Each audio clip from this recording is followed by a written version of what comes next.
السلام عليكم ورحمة الله وبركاته. بسم الله. اللهم لا سهل إلا ما جعلته سهلا وأنت تجعل الحزن إذا شئت سهلا. رب اشرح لي صدري ويسر لي أمري ويسر لي أمري ويسر لي أمري واحلل عقدة من لساني يفقه قولي. بسم الله. السلام عليكم ورحمة الله وبركاته. As you have heard yesterday, there was an attack in Manchester in the UK, and there was a singer. Her name is by the name of Ariana Grande, who at the end of her concert, as the people were coming out, there was an explosion that killed nearly, I believe, 22 people, and 50, and about 50 additional people were injured. And so, like, we pray that Allah SWT, He gives these families closure, and that we're able to resolve this violence. We're able to, seek vengeance and redemption and justice ultimately. And, in Allah and Allah subhanahu wa ta'ala is the most just, and their consequences are, I don't know. I don't know these suicide bombers, like, if they really think that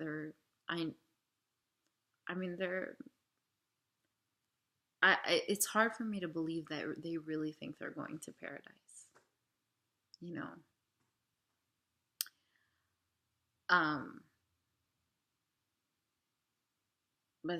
We have a phrase in Arabic, it's called Allah yintaqim minnun. And so, may Allah subhanahu wa ta'ala seek his,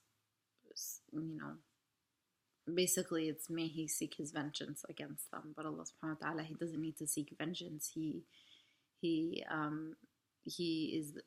the just, he is the Hakim, and he is going to weigh us on the day of resurrection. And those who, are those whose deeds are in their left hand will go to the place where they deserve. That's all I have to say about that. So I'm gonna change the subject completely, because I just, man, seriously, like, my whole life is about not me specifically, but any Muslim, especially Muslim woman, you wear hijab, you automatically have to always combat terrorism, and you always have to say it's not me, and you have to put a big, like, you basically have to write it on your t-shirt, on your forehead, and it's just, I don't want to say it's not me right now. I want to talk about something else, to which I will. So, my friend and I, we were talking about, like, not just like marriage, and like how people have become so picky, and it first of all, I want to talk about an analogy real fast. Like, when you go on a roller coaster, the roller coaster eventually has to keep gradually going up until it reaches the climax. Or if you're reading a story, there's always a story building up until it reaches the climax. Like, the climax is the, where things get interesting, and then there's a decline, etc. So a lot of girls are going into relationships, or they're hoping to get into relationships that they're at the climax. And I don't think they understand that the only direction after that is downward. And there's so much barakah and purity when you build, your way up with your significant other.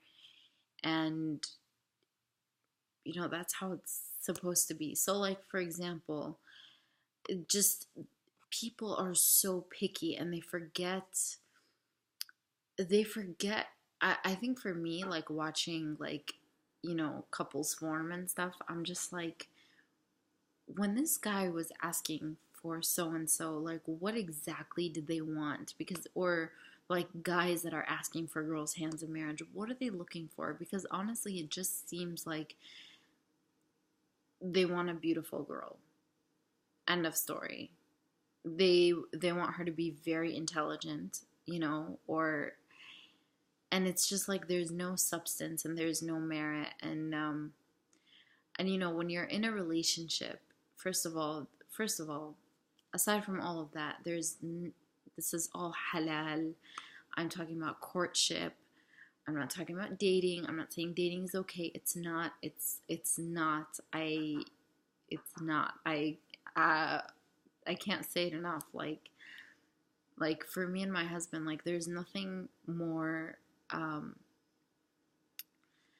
There isn't anything more that is more comfortable to me than knowing that Allah subhanahu wa ta'ala blessed me with my husband, that Allah subhanahu wa ta'ala, that it's his barakah that is into our relationship.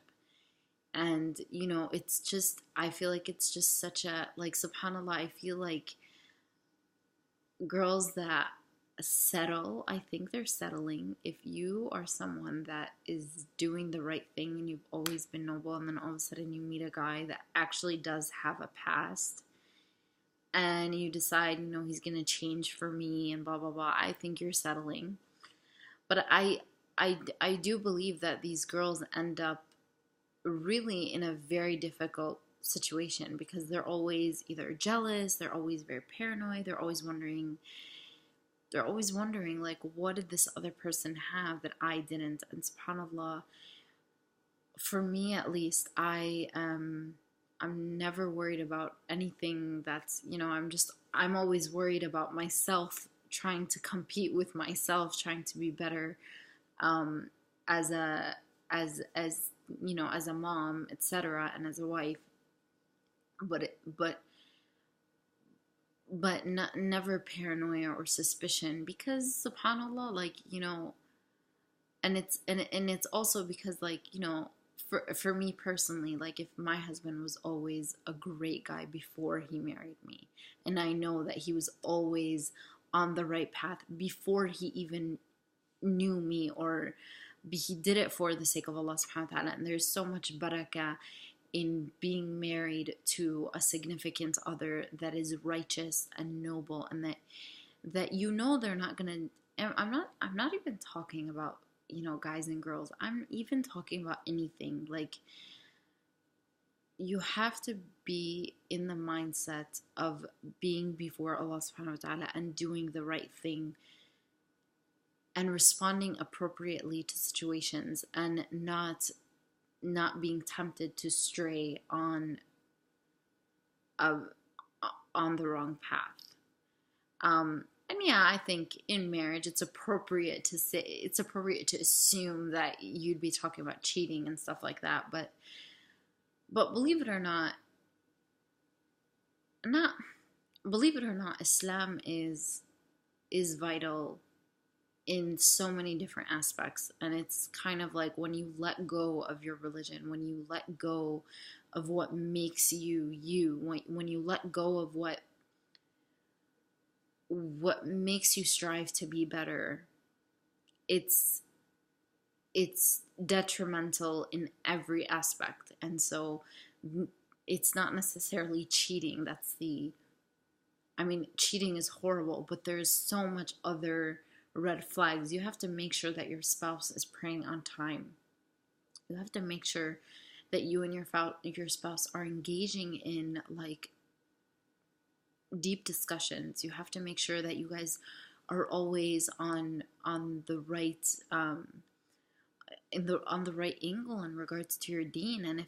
And subhanallah, when we were engaged, and there were a few things that, like, attracted me to my husband, but when we were engaged, I would kind of pull out like 100 different questions and, like, ask him, like, different scenarios, and I would, you know, this is when I was trying to figure out if I wanted to be with him, you know, and he wanted to be with, like, you know. And so I literally would ask him every single crazy scenario that could come to my mind. And, you know, when he would pick up the phone, he's like, okay, like, he would just expect questions. He's like, okay, what questions do you have today? And then one time, it was like this huge, twisted, convoluted, like, scenario, and by the end of it, he's like, oh, no more questions, like. And I was like, I guess not. Like, today's session is over. But something that he would say is that, if there ever comes where we hit a brick wall and we don't know what to do, we'll open the Quran and we'll find the solution that Allah subhanahu wa ta'ala has. That's the whole point, is that Allah subhanahu wa ta'ala gave us this book as a source of huda, and we'll figure it out from the Quran. The Quran will tell us, like, okay, this is what we have to do, and that's it. And I said, yeah, I mean, if it's the Quran, I'm not going to disagree with the Quran. Then, we both kind of agree. So I just think that there's so much more than, just you really have to look for imra'a salih and rajul salih, people that are going to be righteous parents and lead the ummah into and believe me, the thing is, people always assume that if you want something of the akhirah, then you're neglecting the dunya. Like that, I don't know why, but it's that assumption. And that's not the case. That's not the case at all. The akhirah is for the dunya. The akhirah is for a pure and healthy dunya. Like, there is just this clash and this misconception. And that's pretty much why people have clearly chosen the dunya, because they think that if you choose the akhirah, then this dunya, you're basically going to be religious, you're going to be like super, you're going to be extremely conservative, you're not going to be able to interact with anyone in the outside world, and like, I don't know, like super extreme ideology, like nobody understands. And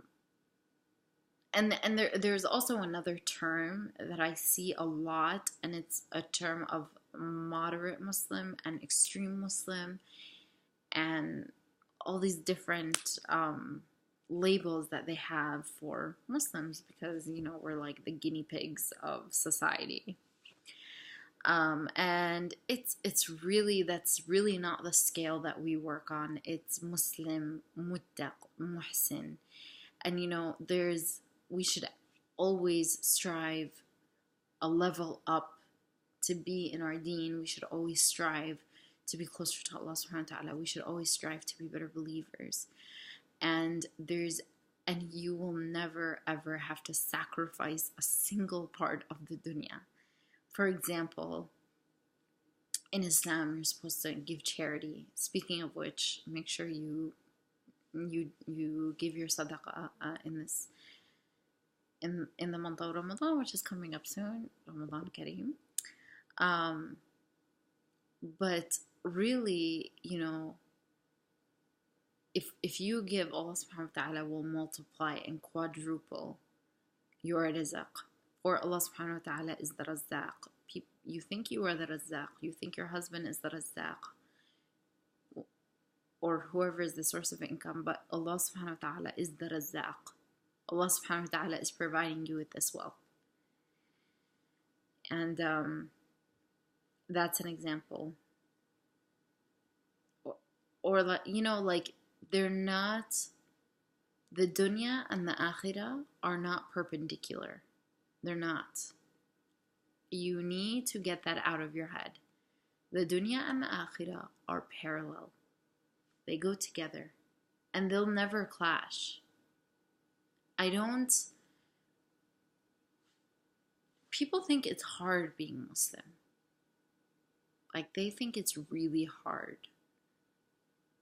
But they don't understand the intrinsic satisfaction and joy and the intrinsic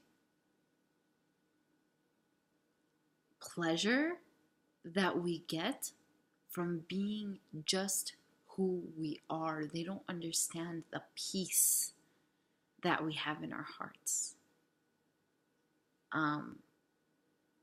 They don't understand how close we are to Allah subhanahu wa ta'ala. We see Him 5 times a day. We communicate with Allah subhanahu wa ta'ala 5 times a day. Like why would you think that's a loss for us? Like we live to the maximum, and really, really, I really hope that you guys can love being Muslim, because being Muslim is the greatest honor and the greatest pleasure. And sometimes it's hard. And when it's hard, I said this in my last video, it's worth it. It's always going to be worth it. And you know what? I'm going to leave you with that note, and I'm going to remind you to pray 5 times a day. And if you cannot pray 5 times a day, ask Allah SWT to help you. And if you want, you can private message me and I'll help you come up with some sort of plan to help you get your prayers in, because that's going to lift your spirits. That's going to make you happy. I promise. It's like it has all the benefits in the world. And what more do you want than to be closer to Allah subhanahu wa ta'ala in the dunya and literally in the akhirah. And inshallah, Allah subhanahu wa ta'ala grants us to be among the righteous, to be among those who run towards Allah subhanahu wa ta'ala on the day of resurrection. Inshallah, we are among those who are granted peace in our hearts, in our minds, and inshallah, Allah subhanahu wa ta'ala blesses our surroundings with tranquility. And with this, I conclude, وَالْعَصْرِ إِنَّ الْإِنسَانَ لَفِي خُسْرٍ إِلَّا الَّذِينَ آمَنُوا وَعَمِلُوا الصَّالِحَاتِ وَتَوَاصَوْا بِالْحَقِّ وَتَوَاصَوْا بِالصَّبْرِ. السلام عليكم ورحمة الله وبركاته.